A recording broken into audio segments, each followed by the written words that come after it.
never made it, but I know what it takes. I'm motivated by a mix of emotion. Got my statement, and I'm reading it slow so I can understand it fully. Appreciate my standing, go out of this world and right on time.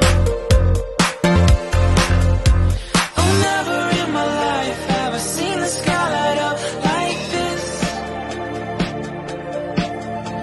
I'm far away from Earth and I wanna know if you exist. Mission control, do you read me?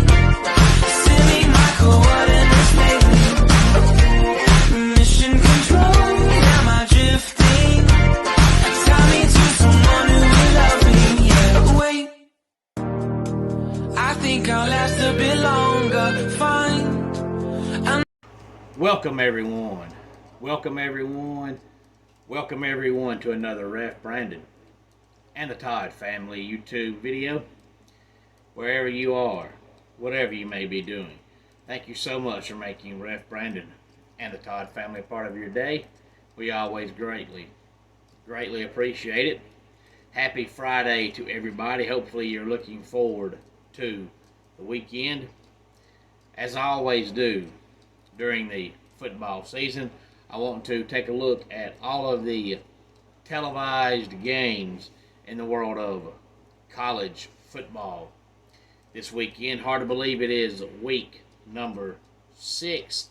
So if you have not had a bye week yet, then after Saturday, you will officially be halfway through the regular season. But we are hitting that time of the season where a lot of teams are getting their bye week, so you're going to be seeing less and less games played on Saturday for the next 3 or 4 weeks. Usually, most of the time, on most occasions, by the time November gets here, everybody's had their bye week. But college football in week number 6 actually started on Wednesday night. Jacksonville State defeated Middle Tennessee State by the score of 45-30, and New Mexico State defeated Florida International 34-17. There was a couple of games last night, but honestly, I don't think anybody would care if I talked about them or not, because it wasn't any big-time Power 5 team or Group of 5 team for that matter. So let's go ahead and skip to tonight's games. We have 2 on tap tonight. 7:30 on ESPN is Kansas State at Oklahoma State, and 8 o'clock on Fox Sports 1 is Nebraska at Illinois, and you might see Nebraska sneak up and win that one. They seem to be playing a little bit better each week this season, and Illinois is a shell of what they were last year. They lost a couple of big-time players on defense, and they look awful. Now, tomorrow, probably the biggest game of the weekend is at noon, and it's not a special game or a special weekend. This game takes place the same time, the same location every year, same channel every year. It's always the first Saturday in October, and it's always at the Texas State Fair on ABC at noon, and that is Oklahoma at Texas. If Texas beats Oklahoma, which I think they will tomorrow, I say they finish the regular season undefeated. Also at noon tomorrow we have Maryland at Ohio State on Fox. The battle of the Tigers, the team that cannot spell the word go. They spell it Geaux. The Louisiana State University Tigers, better known as LSU, travel to Columbia, Missouri to take on the undefeated Missouri Tigers.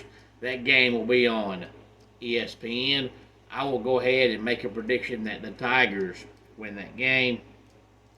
Noon on the CBS Sports Network is Boston College at Army. Western Michigan at Mississippi State is a noon game on the SEC Network.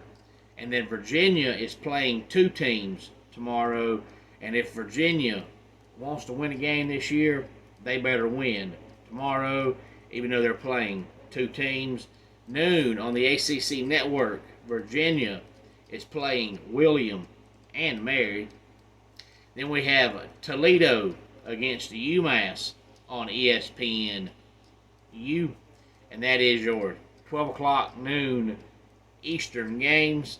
And then at 2 o'clock on the CW, we have Marshall at NC State.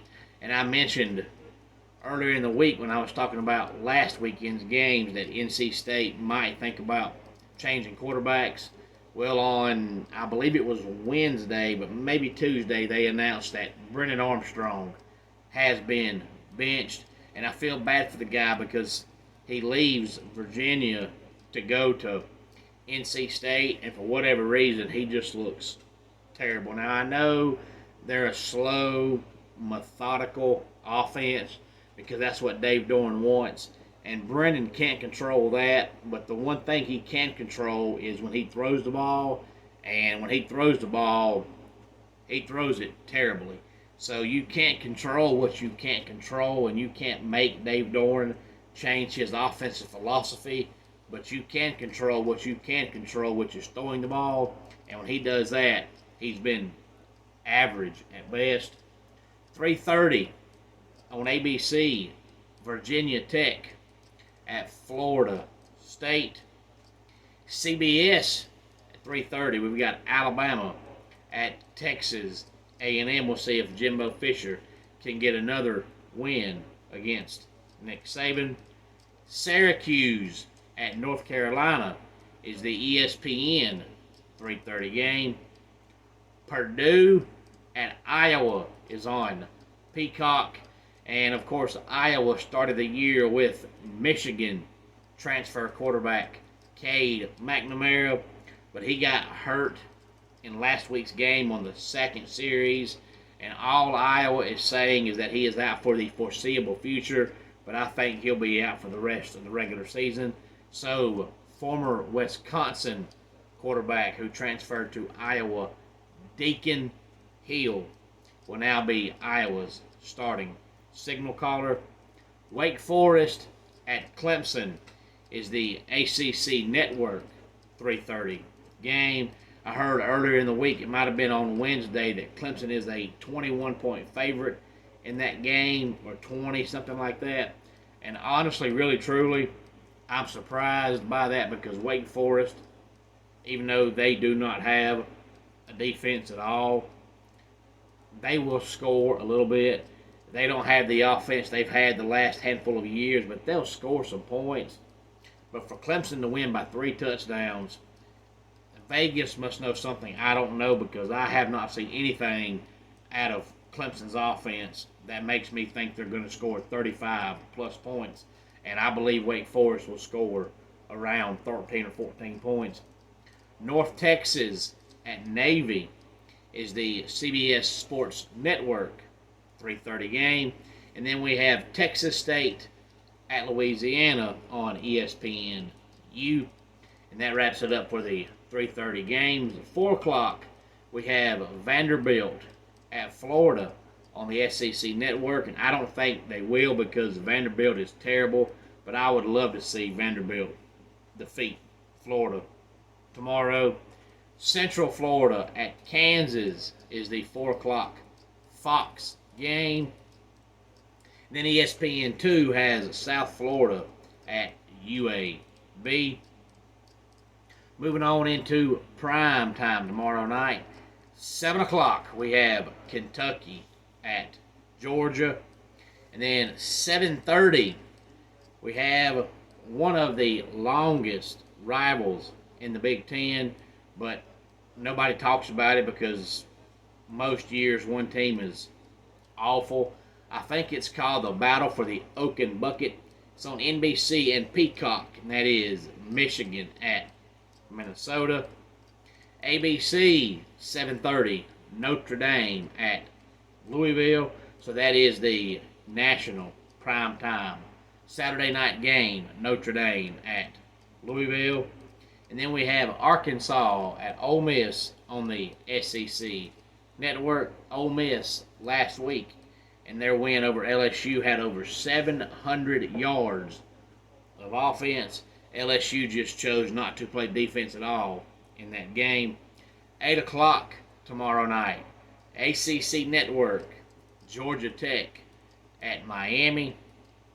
ESPN2, Texas Tech at Baylor. And TCU at Iowa State is on FS2. And San Jose State and Boise State is on the CBS Sports Network. And really, truly, only one 10:30 Eastern Time game this weekend. That is Arizona at USC. And if you watched any of USC's game last week, then you should understand why when I gave my personal top 10 2 weeks ago, why I had USC around 9 or 10, and I just can't move them higher than that because they just do not have a defense. And I know this day and time, college football is all about the offense. I get that. But you have to play a little bit of defense. I know gone are the days where a team is going to win a national title 17-14. I get that. Nowadays it's going to be 31-28, 38-31, 38-35. I get that. But you can't win a national title 65-60. And that's what USC would have to do to win one because their defense is awful. And Lincoln Riley seems like he's okay with the DC. He's just in no hurry to make a change unless he's forced to.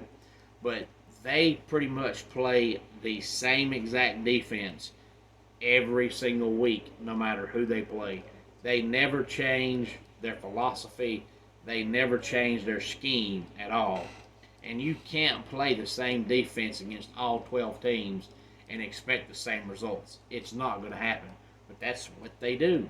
But I'm convinced that Lincoln Riley thinks if he can score 55 points a game, it doesn't matter how bad his defense sucks, he'll score more points. And I believe that's his philosophy and that's his coaching style, and he'll stay that way until he's told to make a change. But until I see USC's defense have a pulse, I just can't put USC in the national championship hunt and the national championship conversation, even though offensively they probably have the best player in the country that people talk about. The best player in the country, as bad as I hate to say it, and as much as it turns my stomach to say it, the best player in the country is Brock Bowers. It's just, he's a tight end. And the game of football has changed so much, I don't think Brock Bowers will even get considered for the Heisman Trophy. I don't think it matters if he has 975 catches, 85 touchdowns. I don't think he even gets an invite to the Heisman Trophy ceremony. But Brock Bowers is the best player in the country. But as far as the best player that people will talk about, I think it's Caleb Williams. And I do think Caleb has a pretty good shot at winning the Heisman again this year. But he's not winning a national title until USC plays some kind of defense. Any thoughts on any of this, please feel free to let me know. Homes for Our Troops is a publicly funded 501c nonprofit organization that builds and donates specially adapted custom homes nationwide for severely injured post 9/11 veterans.